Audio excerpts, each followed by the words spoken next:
யாத்திராகமம் 14ஆம் அதிகாரம். கர்த்தர் மோசேயை நோக்கி, நீங்கள் திரும்பி மிக்தோலுக்கும் சமுத்திரத்துக்கும் நடுவே பாகால் செபோனுக்கு முன்பாக இருக்கிற ஈரோத் பள்ளத்தாக்கின் முன்னடியிலே பாளையமிறங்க வேண்டும் என்று இஸ்ரவேல் புத்திரருக்கு சொல்லு. அதற்கு எதிராக சமுத்திர கரையிலே பாளையம் இறங்குவீர்களாக.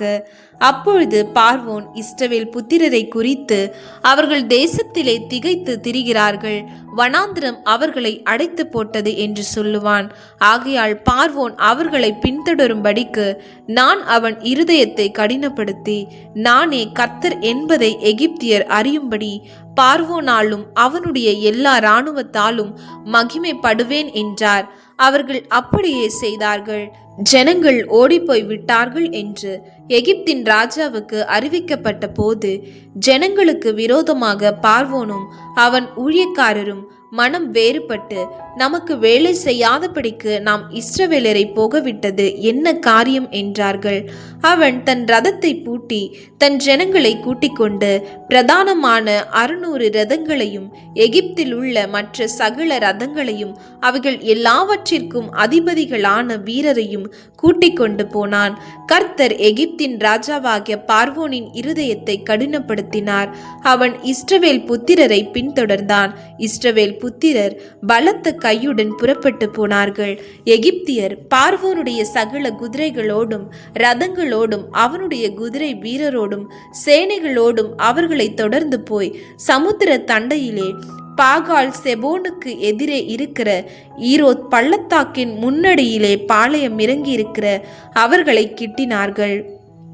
பார்வோன் சமீபித்து வருகிற போது இஸ்ரவேல் புத்திரர் தங்கள் கண்களை ஏறெடுத்து பார்த்து, எகிப்தியர் தங்களுக்கு பின்னே வருகிறதை கண்டு மிகவும் பயந்தார்கள். அப்பொழுது இஸ்ரவேல் புத்திரர் கர்த்தரை நோக்கி கூப்பிட்டார்கள். அன்றியும் அவர்கள் மோசேயை நோக்கி, எகிப்திலே பிரேத குழிகள் இல்லை என்றா வனாந்திரத்தில் சாகும்படிக்கு எங்களை கொண்டு வந்தீர்? நீர் எங்களை எகிப்திலிருந்து புறப்பட பண்ணினதினால் எங்களுக்கு இப்படி செய்தது என்ன? நாங்கள் எகிப்திலே இருக்கும்போது நாங்கள் எகிப்தியருக்கு வேலை செய்ய எங்களை சும்மா விட்டுவிடும் என்று சொன்னோம் அல்லவா? நாங்கள் வனாந்திரத்திலே சாகிறதை பார்க்கிலும் எகிப்தியருக்கு வேலை செய்கிறது எங்களுக்கு நலமா இருக்குமே என்றார்கள். அப்பொழுது மோசே ஜனங்களை நோக்கி, பயப்படாதிருங்கள், நீங்கள் நின்று கொண்டு இன்றைக்கு கர்த்தர் உங்களுக்கு செய்யும் ரட்சிப்பை பாருங்கள். இன்றைக்கு நீங்கள் காண்கிற எகிப்தியரை இனி என்றைக்கும் காண மாட்டீர்கள். கர்த்தர் உங்களுக்காக யுத்தம் பண்ணுவார், நீங்கள் சும்மா இருப்பீர்கள் என்றான். அப்பொழுது கர்த்தர் மோசேயை நோக்கி, நீ என்னிடத்தில் முறையிடுகிறது என்ன? புறப்பட்டு போங்கள் என்று இஸ்ரவேல் புத்திரருக்கு சொல்லு. நீ உன் கோலை ஓங்கி உன் கையை சமுத்திரத்தின் மேல் நீட்டி சமுத்திரத்தை பிளந்துவிடு. அப்பொழுது இஸ்ரவேல் புத்திரர் சமுத்திரத்தின் நடுவாக வெட்டாந்தரையிலே நடந்து போவார்கள். எகிப்தியர் உங்களை பின்தொடர்ந்து வரும்படி நான் அவர்கள் இருதயத்தை கடினப்படுத்தி பார்வோனாலும் அவன் ரதங்கள் குதிரை வீரர் முதலாகிய அவனுடைய எல்லா இராணுவத்தாலும் மகிமைப்படுவேன்.